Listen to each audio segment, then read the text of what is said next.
আসসালামু আলাইকুম। প্রধান উপদেষ্টার পদ থেকে ডক্টর মোহাম্মদ ইউনূসের পদত্যাগের যে বিষয়টি তা স্রেফ একটা নাটক ছিল এবং সেই নাটকটি মারাত্মকভাবে ফ্লপ করেছে। এখনো পর্যন্ত অধিকাংশ রাজনৈতিক দল এবং রাজনৈতিক বিশ্লেষক সহ সাধারণ মানুষের অধিকাংশেরই এমনটাই ধারণা। এবং ভাবা হয়েছিল যে এই নাটক করে বেশ ভালো কিছু করা যাবে, লাভবান হওয়া যাবে এবং এমন একটি গুঞ্জন ছড়িয়ে দিতে পারলে সবাই এসে ডক্টর মোহাম্মদ ইউনূসকে ঘিরে ধরবে, বলবেন যে না না না, আপনাকে যেতে দিব না, আমরা যেভাবে হোক আপনাকে থাকতে হবে, আপনিই আমাদের সর্বসেরা অভিভাবক। কিন্তু বাস্তবে আসলে তেমনটি দেখা গেল না। এবং এইগুলো আমার কথা নয়, এগুলো অধিকাংশ রাজনৈতিক দল এবং বিশ্লেষকদের যে মন্তব্য তার মধ্যে দিয়ে এমনটাই ফুটে ওঠে। কিন্তু উদ্দেশ্য আসলে কী ছিল? বিষয়টি যতটা এখনো পর্যন্ত যতটা জানা যাচ্ছে যে ডক্টর মোহাম্মদ ইউনূস তার অনুগত বা তার নিয়োগকর্তা ছাত্রদের দেখে তিনি বললেন যে তোমরা এমন করছো কেন, এমন করলে তো আমি থাকবো না, আমি পদত্যাগ করব, অভিমানের সঙ্গে সম্ভবত বলছিলেন। সেটিকে ক্যাশ করলো এনসিপি, জাতীয় নাগরিক পার্টি। এবং রীতিমতো আন্তর্জাতিক গণমাধ্যম বিবিসি বাংলাতে সাক্ষাৎকারে নাহিদ ইসলাম সেটি বলে ফেললেন। উদ্দেশ্য ছিল তিনটি।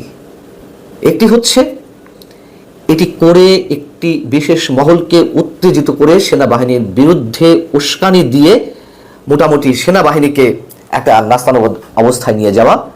দ্বিতীয়ত, চরম একটি বিশৃঙ্খল পরিবেশ তৈরি করে যে মূল উদ্দেশ্য একটি মহলের নির্বাচনকে দীর্ঘায়িত করা এবং সরকারের যা কিছু ব্যর্থতা সেগুলোকে একটু আড়াল করার চেষ্টা করা। কিছুই কি হয়েছে? আমরা কিছু সিমটম দেখেছি যে যারা এগুলো করছিল তাদের যারা সহযোদ্ধা তারা সেনাবাহিনীর বিরুদ্ধে হুঙ্কার দিতে লাগলো, নানান ধরনের উস্কানিমূলক বক্তব্য দিতে লাগলো, এমনকি সরকারের মধ্য থেকে কেউ কেউ এই কাজটি করতে লাগলো। তো বিএনপি নেতা সালাউদ্দিন আহমেদ তিনি কি বলছেন একটি টেলিভিশনে সাক্ষাৎকারের সময়? তিনি বলছেন যে ডক্টর মোহাম্মদ ইউনূসকে তো কেউ পদত্যাগ করতে বলেনি, যিনি পদত্যাগ করতে যাচ্ছিলেন উনি যদি পদত্যাগ করতে চান সেটি একান্তই ওনার ব্যক্তিগত বিষয়, আমরা তাকে পদত্যাগ করতে বলিনি। সেনাপ্রধান সম্পর্কে সালাউদ্দিন আহমেদ বলছেন সেনাপ্রধান এমন কিছু বলেননি যা তার জুরিসডিকশনের মধ্যে পড়ে না, বরং সাধারণ মানুষের যে চাওয়া প্রত্যাশা সেটি প্রতিফলিত হয়েছে সেনাপ্রধানের বক্তব্যে। এবং এরপরেও যদি উনি একান্তই ব্যক্তিগতভাবে তার দায়িত্ব পালনে অপারগতা প্রকাশ করেন সেটি তার বিষয়, রাষ্ট্র তার বসে থাকবে না। পৃথিবীর কোনো কিছুর জন্য বা কারোর জন্যই কোনো কিছু থেমে থাকে না। আরেকটি ইঙ্গিত তিনি দিয়েছেন যে ডক্টর মোহাম্মদ ইউনূস ওয়ান সময় একটি রাজনৈতিক দল গঠন করতে চেয়েছিল, এখন তার মনে কি অবস্থা আমরা জানি না।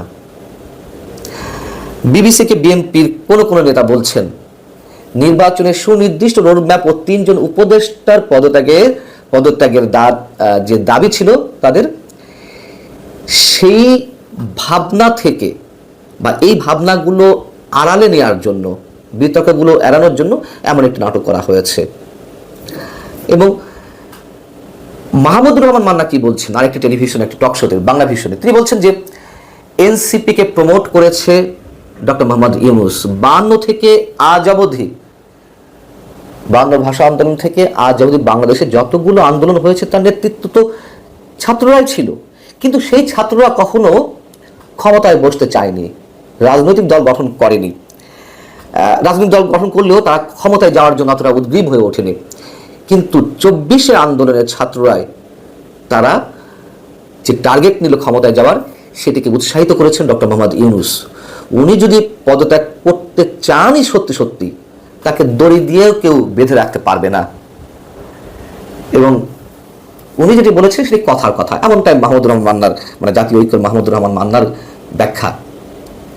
এখন জামায়াতে ইসলামী কি বলছে? জামায়াতে ইসলামী একটা সর্বদলীয় আলোচনা সভার আহ্বান জানালো। এবি পার্টি কি করলো? সংবাদ সম্মেলন করে তারা বলল যে অন্তর্বর্তীকালীন সরকারের যে সব উপদেষ্টার কারণে জাতীয় ঐক্য বিনষ্ট হয়েছে এবং তারা বিভিন্ন বিতর্কিত কর্মকাণ্ডের মধ্যে ঢুকে পড়েছেন, তাদের পদত্যাগ করতে হবে। মানে কেঁচো খুঁড়তে গিয়ে সব ভাব বেরিয়ে আসছে, বিষয়টি এরকম। হেফাজতে ইসলামী বলল ডক্টর মোহাম্মদ ইউনূস আমাদের অভিভাবক আর সেনাপ্রধান আমাদের স্তম্ভ। গণ অধিকার পরিষদ একটু সম্মান জানিয়ে কথা বলেছে ডক্টর মোহাম্মদ ইউনূসের প্রতি, না না স্যার আপনাকে যেতে দেবো না, আপনি যে দায়িত্ব নিয়ে এসেছেন তা আপনাকে পালন করতে হবে। আর এসবের মধ্য দিয়ে যা কিছু আমাদের সামনে স্পষ্ট হলো, তাতে বিষয়টি এমন নয় যে ডক্টর মোহাম্মদ ইউনূস না থাকলে বিশাল কিছু হয়ে যাবে, এবং যারা নাটকটি করতে চেয়েছিল এবং এটির মধ্য দিয়ে এক ধরনের জিহাদ ঘোষণা করতে চেয়েছিল সেনাবাহিনীর বিরুদ্ধে, সেটি বোধহয় আর এগোচ্ছে না। তবে তারপরেও বলি, তারা কিন্তু থেমে নেই। যে কোনো ইস্যুকে কেন্দ্র করে বাংলাদেশকে অস্থিতিশীল করার একটা ভয়ঙ্কর প্রচেষ্টা তারা নিশ্চয়ই করবে। এখন ডক্টর মোহাম্মদ ইউনূসের সামনে কি করার রয়েছে, তিনি কি করতে পারেন?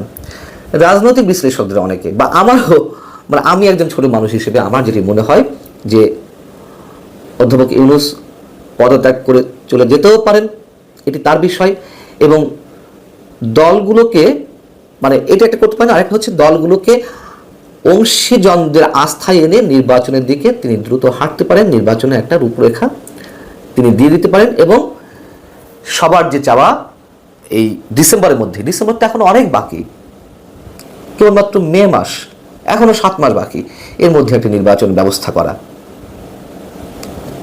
আর সবশেষ বলতে হয়, প্রধান উপদেষ্টার পদত্যাগের গুঞ্জন এবং উপদেষ্টাদের নিয়ে যে চলমান বিতর্ক, সেগুলা অন্তর্বর্তী সরকারের স্থিতিশীলতা নিয়েই বড় প্রশ্ন তৈরি করেছে। অর্থাৎ মাঝে বলছিলাম যে কেঁচো খুঁড়তে গিয়ে সাপ বেরিয়ে পড়েছে, মানে এই নাটকের তো আসলে কোনো লাভের লাভ হয়নি, বরং বিশেষ একটি গোষ্ঠীর একটি বিশেষ চেহারা সবার সামনে স্পষ্ট হয়েছে। আবেগকে কাজে লাগিয়ে তারা যে বেগের সৃষ্টি করতে চাইছিল, সেটা বুমেরাং হয়েছে। আল্লাহ হাফেজ, ভালো থাকুন সবাই।